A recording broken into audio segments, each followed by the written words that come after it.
Chapter 3. The Autograph. One Saturday afternoon, Mark was sitting back in his chair feeling really upset.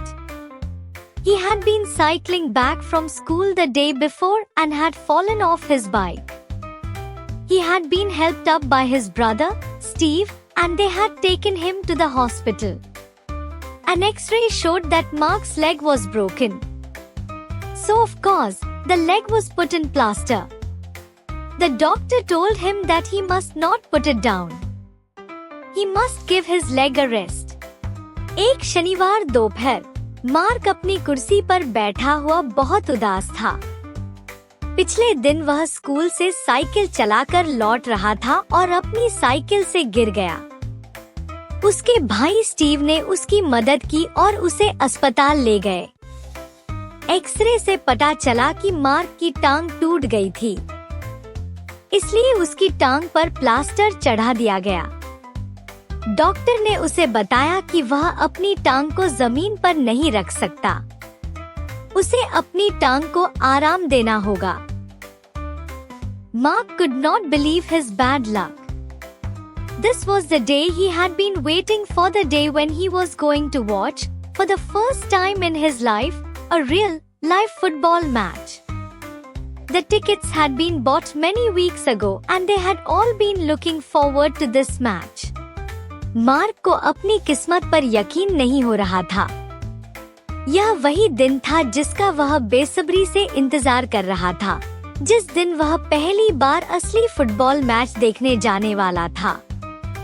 कई हफ्ते पहले ticket खरीदे गए थे और वे सभी इस मैच का बेसब्री से इंतजार कर रहे थे। I'm so disappointed, he told his mother. As he was sitting in his chair, his father and his brother came down the stairs. They were ready to go to the match. I'm sorry you can't come today, said his father. We will come back and tell you exactly what happened and how the goals were scored.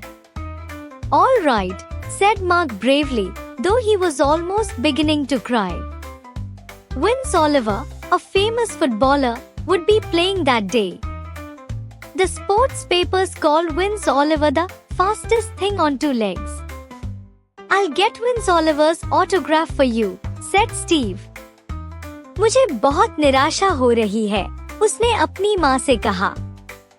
अपनी कुर्सी पर बैठा हुआ, उसने देखा कि उसके पिता और भाई सीढ़ियों से नीचे आ रहे थे।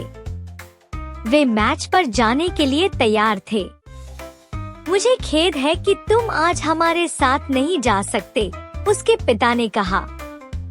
हम वापस आकर तुम्हें बताएंगे कि क्या हुआ और गोल कैसे किए गए। ठीक है, मार्क ने बहादुरी से कहा, हालांकि वह लगभग रोने वाला था। विंस ओलिवर, जो एक प्रसिद्ध फुटबॉलर था, उस दिन खेलने वाला था। खेल पत्रिकाएं विंस ओलिवर को दो पैरों पर सबसे तेज चीज कहती थी। मैं तुम्हारे लिए विंस ओलिवर का ऑटोग्राफ लाऊंगा, स्टीव ने कहा। I've already talked to Tom about it. Tom was Steve's friend who worked in the club. You must not feel sad.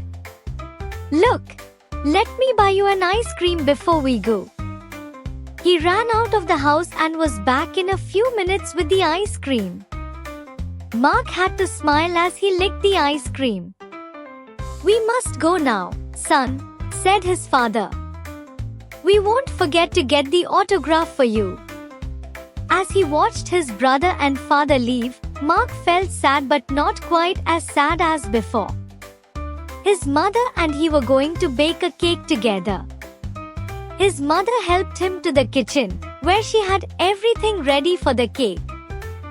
He was very good with the icing and the cake was nearly baked when Steve and Papa returned. We won 3-0, said Papa. Did you see Vince Oliver? asked Mark. मैंने इसके बारे में Tom से पहले ही बात कर ली है। Tom, Steve का दोस्त था जो क्लब में काम करता था। तुम्हें दुखी नहीं होना चाहिए। देखो, चलो मैं तुम्हारे लिए आइसक्रीम खरीद लाता हूँ। वह घर से बाहर भागा और कुछ ही मिनटों में आइसक्रीम लेकर वापस आ गया। मार्क मुस्कुराने पर मजबूर हो गया जब उसने आइसक्रीम चखी।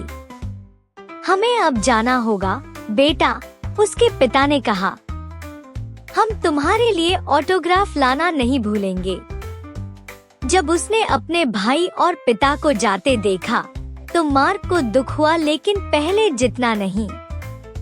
उसकी माँ और वह मिलकर एक केक बनाने वाले थे।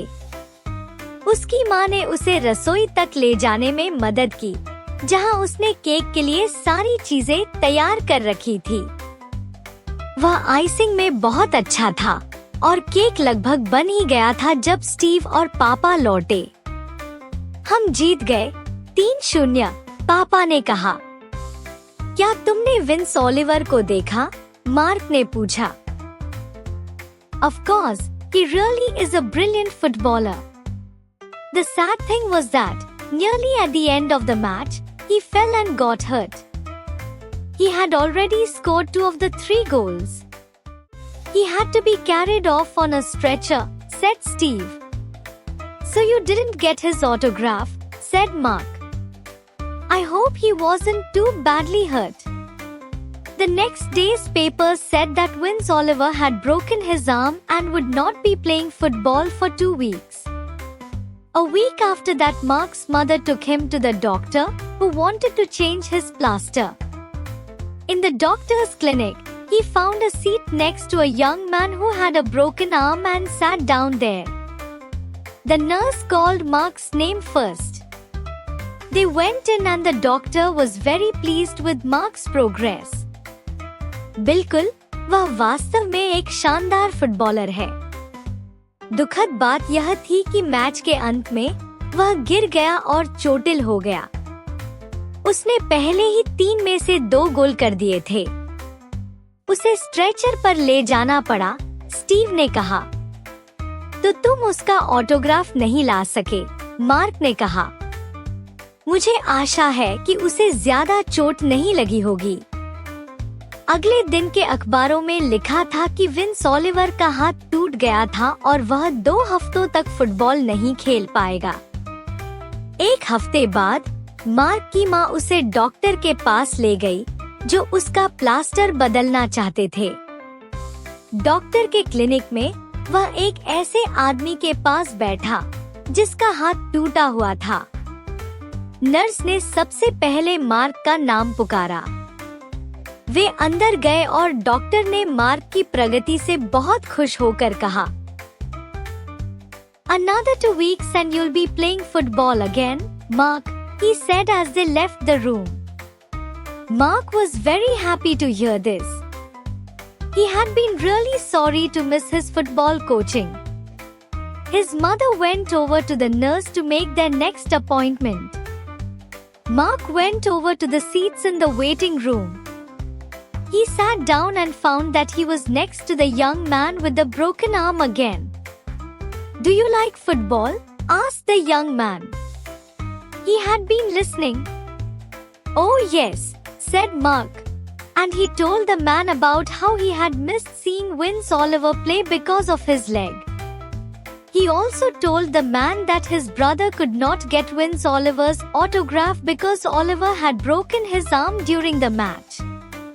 2 हफ्तों के बाद तुम फिर से फुटबॉल खेल सकोगे, मार्क। मार्क यह सुनकर बहुत खुश हुआ। वह अपने फुटबॉल कोचिंग से चूकने के कारण बहुत दुखी था। उसकी माँ नर्स के पास उनकी अगली अपॉइंटमेंट लेने गई। मार्क फिर से प्रतीक्षा कक्ष में जाकर उसी आदमी के पास बैठ गया जिसका हाथ टूटा था।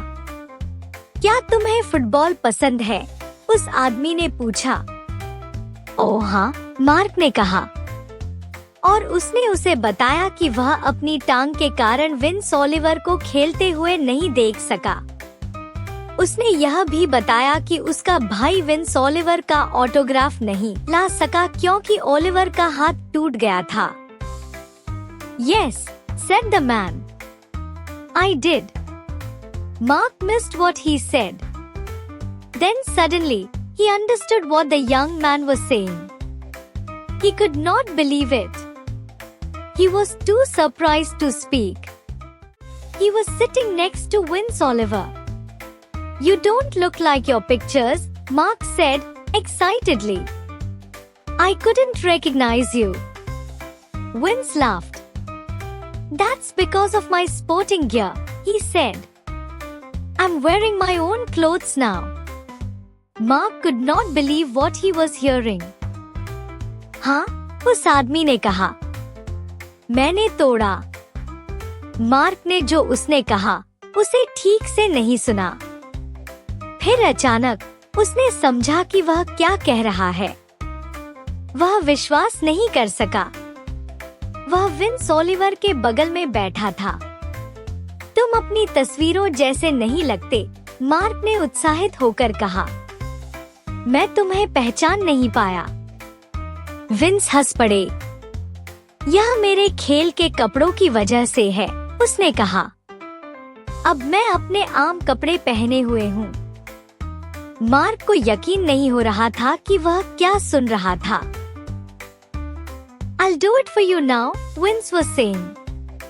I can autograph this for you. He bent over and wrote on the plaster all the best from one footballer to another. Vince Oliver, when the plaster came off 2 weeks later, Mark asked the nurse if he could keep it. It was too precious to be thrown away. She was surprised, but she gave it to him. He took the plaster home and now it hangs on his bedroom wall for everyone to see. मैं तुम्हारे लिए अभी कर देता हूँ, wins ने कहा। मैं इस पर ऑटोग्राफ दे सकता हूँ। उसने झुककर प्लास्टर पर लिखा, एक फुटबॉलर से दूसरे को शुभकामनाएं, विंस ओलिवर। 2 हफ्तों बाद जब प्लास्टर उतारा गया, मार्क ने नर्स से पूछा कि क्या वह इसे रख सकता है। यह बहुत कीमती था, फेंकने के लिए। नर्स को आश्चर्य हुआ, लेकिन उसने उसे दे दिया। वह प्लास्टर घर ले गया और अब यह उसकी बेडरूम की दीवार पर लटका हुआ है, ताकि सभी देख सकें।